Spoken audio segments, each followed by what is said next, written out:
Mark Zuckerberg, Jeff Bezos, Elon Musk, these are some of the great people of our age. So what is it that makes them great? What is it that sets them apart from the crowd? Well, apart from obvious things like individual genius, one of the reasons most commonly given is that they are more productive than other people. Personal productivity is indeed one of the great focuses of Western culture today. It's spawned a vast self-help industry and takes up thousands of column inches in newspapers. Being productive is even, according to recent research, the new basis for status. So what's personal productivity about? Well, despite being today's fad, it's an idea with a long history. I'd argue that it's the product of three other big ideas converging. These ideas are Taylorism, the Protestant work ethic, and Neoliberalism. First, Taylorism. Frederick Winslow Taylor, who worked around the turn of the century, was the first management guru. He was originally hired by a steel firm to improve efficiency. Seeing waste everywhere, he introduced techniques that he claimed would make the firm more productive. In doing so, he invented the concept of scientific management. He bequeathed contemporary personal productivity culture the idea that productivity can be analysed and engineered.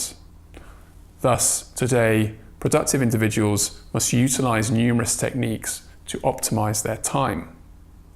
The second idea is the Protestant work ethic.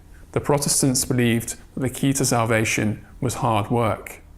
They engaged in grueling work to get close to God. Today, the idea that hard work brings rewards is central to personal productivity culture. However, the reward has changed.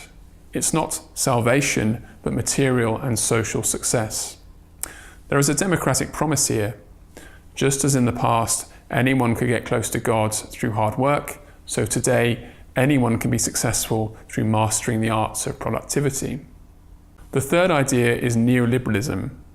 Many people see neoliberalism as the prevailing economic ideology. One of its key ideas is a focus on the individual. As Margaret Thatcher famously put it, there is no such thing as society, only individual men and women and their families. One consequence of this is the idea that it's up to you to succeed. You can't rely on the state to help you.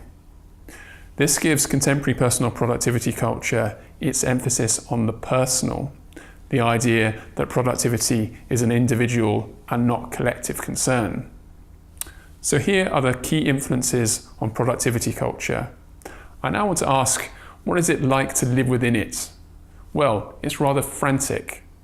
That's because in a world in which productivity is the key to success, we're all in a productivity race with each other. We're all looking for the secrets that will give us an advantage. In such a culture, it's no longer enough to be productive for only some of the day.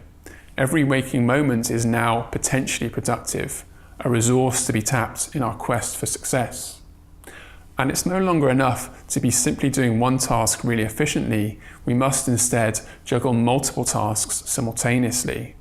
Truly successful people are entrepreneurs of their own productivity. They find unique ways of combining tasks that allow them to be more productive than others. So we have Elon here, who claims to work 100 hours a week and combines playing with his kids with emailing. He's the king of productivity. Being an entrepreneur of your own productivity means more than just time management, however. It also means shaping your body and mind to be more productive. So we go to the gym to create a body that's stronger and more energized and therefore more productive. We eat food that makes us more productive. Consider the recent rise of protein, a nutrient that makes us stronger, more energized and more focused. We practice mindfulness, something that trains focus so that we can achieve tasks more efficiently. And we consume productivity drugs like modafinil that put us in the zone. The hope for those who master the techniques of productivity is elevation to the productivity elite. But if there is hope within this culture, there is also anxiety. We must constantly ask ourselves, are we being productive enough? Since there are always ways of being more productive, the answer must be no.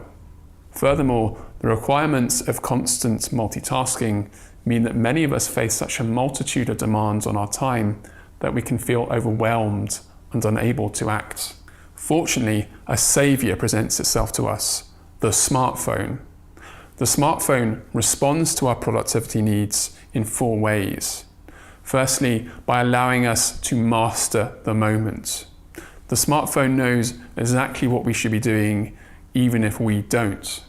It remembers for us and then informs us via the calendar and notifications. It therefore helps us to avoid moments that may be both unproductive and cause confusion and distress. Secondly, it allows us to create flows of productivity. This refers to our new ability to move seamlessly from one task to the next. The smartphone allows us to coordinate activities precisely. In the past, if a person you were meeting was running late, there probably would be no way of them letting you know. The result would be unproductive time. The constant connectivity of the smartphone, however, ensures this doesn't happen. And the idea of flows of productivity is even built into the smartphone interface design. We are able to move seamlessly between different tasks with the mere swipe of a finger. Thirdly, the smartphone allows us to be perpetually productive. Before the smartphone, there were places and times when we cannot be productive, or at least when it was difficult to be. For example, when commuting to work, in bed, or on the beach. Through its vast functionality, and by keeping us constantly connected to the outside world, the smartphone allows us to be productive in any time and place. Fourthly, the smartphone allows us to optimize our productivity. I'm referring here to the world of productivity apps. There are apps like AnyDo, Wanderlust, and Evernote that provide new ways to organize our tasks.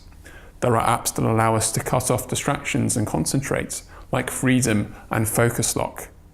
And there are apps like Lumosity and Peak that train our brains to make us more productive. The tacit claim of such apps is to supercharge your productivity, giving you an advantage over others. The productivity gains afforded by the smartphone were commented on by many of my participants. Let's consider Sarah, whom we met in the previous episode.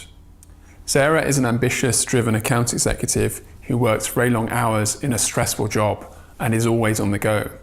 Her phone is essential to her job since it allows her to organise her time and keep in constant touch with her clients. She says that this makes her feel in control, ready to pounce on any task.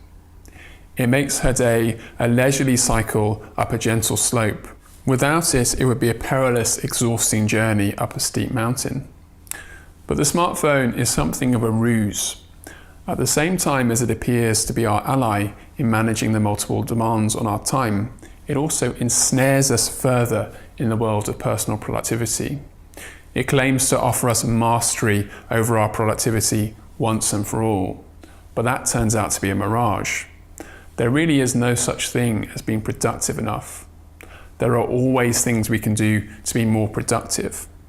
Indeed, in a culture where the basis for competition is productivity, we have a responsibility to ourselves to seek them out. Productivity is a kind of never-ending Sispyhean struggle in which the main satisfaction is pushing the rock a bit faster than the next person. When things seem too overwhelming, the smartphone appears as our ally. But at the end of the day, all it does is allow the rock to be pushed a little bit faster. And any advantage that we had is cancelled out by the reality that our neighbour too has a smartphone. We're both condemned to ever more frantic rock pushing. We're in a zero-sum game.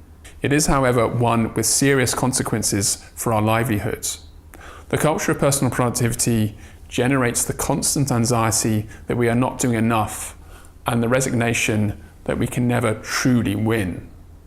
The smartphone constantly reminds us of this by allowing the culture of personal productivity to always penetrate our lives. And furthermore, the smartphone makes work inescapable. With the smartphone, the boundaries between work and leisure time become blurred. We might view this as a positive thing since we can now bring friends, family, and frivolity into the workplace. Yet the price we pay is the colonisation of potentially every moment of the day. How many of us have found ourselves responding to a message from our boss on the toilet, at the dinner table, or in bed? Work becomes the monster from which we can never escape. The walls of the home as a refuge against the demands of work have been well and truly knocked through. I spoke earlier of Sarah, who views her phone as a miracle device to enhance her productivity. Well, actually, this is only half of the story. The other half is captured by this image of the handcuff. Sarah felt that her phone bound her to work and all its stresses 24/7. She felt constantly bombarded with emails, even at weekends. She tried to resist this through buying a second phone just for fun things like messaging her friends. However, it actually had little use. And when she went on holiday, she would intend to just relax and not check her phone for work stuff. However, she said that she always eventually capitulated. But there's a counter-argument here, that our phones actually make us less productive. It's sometimes suggested that phones distract us from work. However, Sarah's account shows this argument to be flawed. Sarah does indeed do frivolous things with her phone during her working day. She talks about watching cat videos and reading an article about an aeroplane forced to make an emergency landing because someone did a very smelly poo in the toilet. But such moments are not at all about Sarah sticking up her middle finger to work. They are moments of escape from work, so that Sarah may recover and renew herself. They make work bearable and therefore should actually be considered productive moments. Work, however, always calls her back. In the previous episode, I talked about the smartphone as Janus-faced, as looking both to freedom and control. We see this clearly in relation to personal productivity. The smartphone promises us the joys of mastery over time and worldly success. But at the same time, it ensnares us within personal productivity's Sispyhean struggle. The result is constant anxiety, control, and the complete colonisation of our time. The smartphone gives us only Pyrrhic victories over time. And whilst we suffer, we have become further colonised by capitalism. We have become more productive subjects whose emotional well-being has been tied to the need to produce more. There is a need to fight back against this ideology of personal productivity and to reclaim time. We can only do this through rejecting the demands that our phones place on us and by finding ways to create a richer relationship with time, ways that put freedom at their heart.